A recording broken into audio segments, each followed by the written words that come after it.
ሰላም ጤና ይስጥልን የተከበራችሁ ቻናላችን ቤተሰቦች ወቅታዊና ታማኝ ትኩስ የሀገር ውስጥና የዓለም አቀፍ መረጃዎችን ይዘንላችሁ ቀርበናል። በዛሬው እትማችን የሀገር ውስጥና ዓለም አቀፍ መድረክ የተሰየሙ አዳዲስ ማህበራዊ፣ ቴክኖሎጂያዊና ኢኮኖሚያዊ ጉዳዮችን አጠቃለን አዘጋጅተናል። እስከ ፍጻሜው ድረስ አብራችሁን ቆዩ። የሀገር ውስጥ ዜና። አዲስ አበባ ውስጥ የአውቶቡስ ትራንስፖርት ወደ ተፈጥሮ ጋዝ ናቹራል ጋዝ የመቀየር ፕሮጀክት ተጀመረ።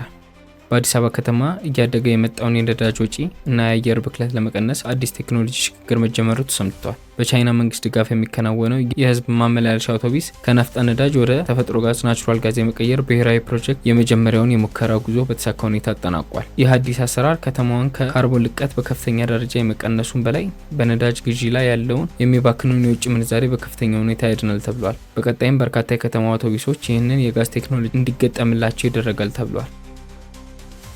የሰባተኛ ሀገራዊ ምርጫ ማጠቃለያ ፓስት ኢሌክሽን ኒውስ። ባለፈው ሰኔ 1 ቀን 2018 ዓ.ም እንደ አውሮፓውያን አቆጣጠር ጁን 1 2026 በኢትዮጵያ ሰባተኛው ሀገራዊ የህዝብ ተወካዮች እና የክልል ምክር ቤት ምርጫ ተካሂዷል። የኢትዮጵያ ብሔራዊ ምርጫ ቦርድ ባወጣው መረጃ መሰረት ከ54 ሚሊዮን በላይ ተመዝጋቢ መራጮች ድምጻቸውን ለመስጠት እስከ እኩለ ሌሊት ድረስ ለረጅም ሰልፎች ሲጠባበቁ ውለዋል ብለዋል። ጠቅላይ ሚኒስትር አብይ አህመድ እና ገዢው የብልጽግና ፓርቲ በምርጫው ከፍተኛ ድል ማግኘታቸውን የተሰማ ሲሆን የምዕራብና የአፍሪካ ህብረት ታዛቢዎች በምርጫው በአብዛኛው ሰላማዊና ከፍተኛ ተሳትፎ የታየበት መሆኑን ገልጸዋል። ይሁን እንጂ ምርጫው በሰሜን የሀገሪቱ ክፍል በተፈጠረው የጸጥታ ችግር ምክንያት በበርካታ የምርጫ ክልሎች ሳይካሄድ መቅረቱን የብዙዎቹን ትኩረት ስቧል።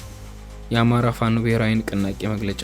ምርጫውን ተከትሎ የአማራ ፋኖ ብሔራዊ ንቅናቄ በትናንትናው ዕለት ለአፍሪካ ህብረትና ለተባበሩት መንግስታት ድርጅት ዋና ጸሐፊ አንቶኒዮ ጉተሬዝ ይፋዊ ደብዳቤ አስገብቷል። በሊቀመንበር አርበኛ ዘመነ ካሴ የተፈረሙ ይህ ደብዳቤ የአፍሪካ ህብረትና የኢጋድ ታዛቢዎች ምርጫውን ስኬታማ ነበር በማለት የሰጡት መግለጫ አጥብቆ ተችቷል። ፋኖም በደብዳቤው ላይ እንዳሻው በአማራ ክልል ባለው ቀጣይነት ያለው ውጊያና አለመረጋጋት ምክንያት ድምጽ የተሰጠበት ጥቂት ምርጫዎች ጣቢያዎች ብቻ ናቸው። ንቅናቄ መፈናቀል ባለበት ሁኔታ የተካሄደ ምርጫ ህጋዊነት የለውም በማለት የአገር አቀፍ ተቋማት የምርጫ ሂደት በድጋሚ በጥልቅ እንዲመረመር ጥሪ አቅርቧል።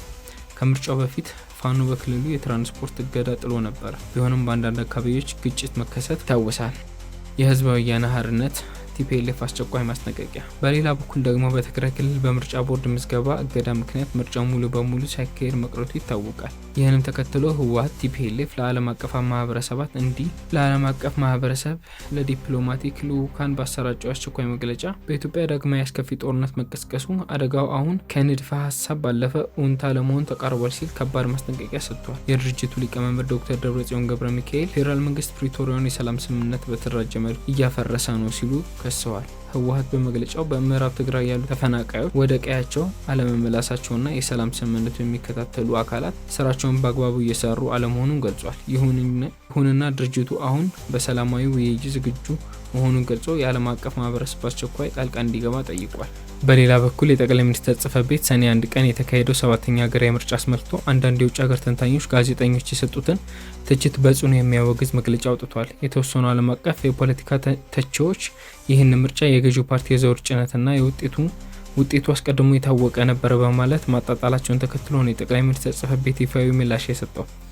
ጽሕፈት ቤቱ ባወጣው መግለጫ ይህ ትችት ሙሉ በሙሉ ከእውነት የራቀ መረጃ አልባና መብታቸውን ተጠቅመው በነጻነት ድምጻቸውን የሰጡ ከ154 ሚሊዮን በላይ ኢትዮጵያውያን ምርጫ የናቀ ነው ብሏል። መግለጫውን አክሎ ምርጫ አስቀድሞ የተወሰነ ቢሆን ኖሮ 83 አፍሪካ ህብረት ታዛቢዎች፣ ከ65000 በላይ ከሀገር ውስጥ የሲቪል ማህበራት ታዛቢዎች እና ከ1100 በላይ ዓለም አቀፍ ጋዜጠኞች ሂደቱን እንዲከታተሉ ባልተደረገ ነበር ሲል የሀገሪቱ ምርጫ ስኬታማነት ተከላክሏል።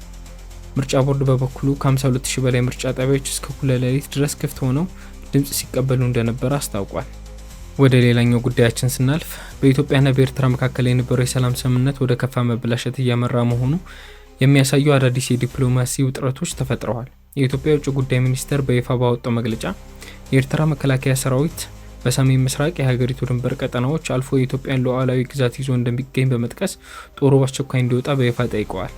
አዲስ አበባ አስመራ ግልጽ የሆነ የሉዓላዊ ጥሰትና የትንኮሳ ፈጽማለች ስትል የከሰሰች ሲሆን የኤርትራ መንግስት በውይይት ለመፍታት ፈቃደኛ እንዳልሆነና ሁኔታውን ይበልጥ እያባባሰ እንደሚገኝ አስታውቃለች። የውጭ ጉዳይ ሚኒስቴር መግለጫ አክሎም በኤርትራ ጦር በሰሜን ምዕራብ ድንበሮች አካባቢ ከኢትዮጵያ አማጺ ቡድኖች ጋር በጋራ ወታደራዊ እንቅስቃሴ እያደረገ ነው ሲል ከባድ ክስ ሰንዝሯል። ይህ በሁለቱ ሀገራት መካከል ያለው ግንኙነት ከቅርብ ጊዜ ወዲህ በከፍተኛ ሁኔታ እንዲበላሽ ያደረጉ ሁለት ዋና ምክንያቶች መሆናቸው ፖለቲካ ተንታኞች ይገልጻሉ። የቀይ ባህርና የወደብ ጥያቄ። የኢትዮጵያ መንግስት ወደ ቀይ ባህር ቀጥተኛ ሉዓላዊ ባህር በር ለማግኘት ያለውን ጽኑ ፍላጎት በተደጋጋሚ መግለጹ አስመራን በከፍተኛ ሁኔታ አስቆጥቷል። ኤርትራ ይህንን ጥያቄ በሉዓላዊነቴ ላይ የተቃጣ ትንኮሳ በሚል በመፈረጅ ከኢትዮጵያ ጋር የነበራትን የዲፕሎማሲ መስመር ሙሉ በሙሉ ዘግታለች። ሁለተኛ፣ የተገላቢጦሽ ጥምረት። የኢትዮጵያ መንግስት ኤርትራ በሀገር ውስጥ ያሉ እንደ ፋኖና ሌሎች የታጠቁ ኃይሎችን በገንዘብና በቁሳቁስ እየረዳች ነው ሲል ይከሳል። በሌላ በኩል ደግሞ ኤርትራ አዲስ አበባ ከህወሓት ቲፒኤልኤፍ ጋር ያደረገችው የሰላም ስምምነት ተከትሎ ህወሓት በድጋሚ በድንበር አካባቢ ጥንካሬ ማግኘቱን ለደህንነቴ ስጋት ነው የሚል አቋም አላት። ዓለም አቀፍ የስትራቴጂ ጥናት ተቋማት እንደሚሉት ሁለቱ ሀገራት አሁን ባላቸው የኢኮኖሚ አቅም ወደ ሙሉ ጦርነት መግባት እድላቸው ጠባብ ቢሆንም በዛላምበሳ ወይም በብሬድሬ አካባቢ ላይ ድንገተኛ የጦር ግጭቶች የመቀስቀስ አደጋው እጅግ ከፍተኛ ሆኗል። ወደ ዲፕሎማሲያዊ መረጃችን ስናልፍ የኢትዮጵያ ውጭ ጉዳይ ሚኒስትር ዶክተር ጌዲዮን ጢሞቴዎስ በዓለም አቀፍ የገንዘብ ድርጅት IMF ላይ ባወጡት ይፋዊ የፖለቲካ ትንታኔ አሁን ባለው የተከፋፈለ ዓለም የፖለቲካ ስርዓት ውስጥ አፍሪካ እንዴት ራሷን መጠበቅ እንዳለባት አዲስ አቅጣጫ አመላክተዋል። ሚኒስትሩ አፍሪካ በተከፋፈለ ዓለም ውስጥ አፍሪካ ኢን ኤ ፍራክቸርድ ወርልድ በሚል ባዘጋጁት መጽሐፍ በታላላቅ የዓለም ሀያላን ሀገራት መካከል ያለውን የንግድ ኢንቨስትመንትና የደህንነት ፉክክር በአፍሪካ ቀንድ በኢትዮጵያ ላይ ያመጣው ያለውን ተጽዕኖ በዝርዝር አብራርተዋል። ዶክተር ጌዲዮን አፍሪካውያን ይህንን የሀያላን ሀገራት ፉክክር ወደ እድል መቀየር አለባቸው፣ ኢኮኖሚያዊ፣ ፖለቲካዊ ጥቅም ማዋል እንዳለባቸው ገልጸዋል። ከዚሁ ጋር ተያይዞ በፊንላንድ የውጭ ጉዳይ ሚኒስቴር የጸጥታ ፖሊሲ ምክትል ዋና ጸሐፊ የተመራ ከፍተኛ የልዑካን ቡድን አዲስ አበባ የገባ ሲሆን ከኢትዮጵያ ከፍተኛ ዲፕሎማሲ መሪዎች ጋርም በሁለቱ ሀገራት የሁለትዮሽ ግንኙነትና በአፍሪካ ቀንድ ሰላም ጸጥታ ዙሪያ ሁለተኛው የፖለቲካ ምክክር በተሳካ ሁኔታ ማድረጋቸውም ተሰምቷል።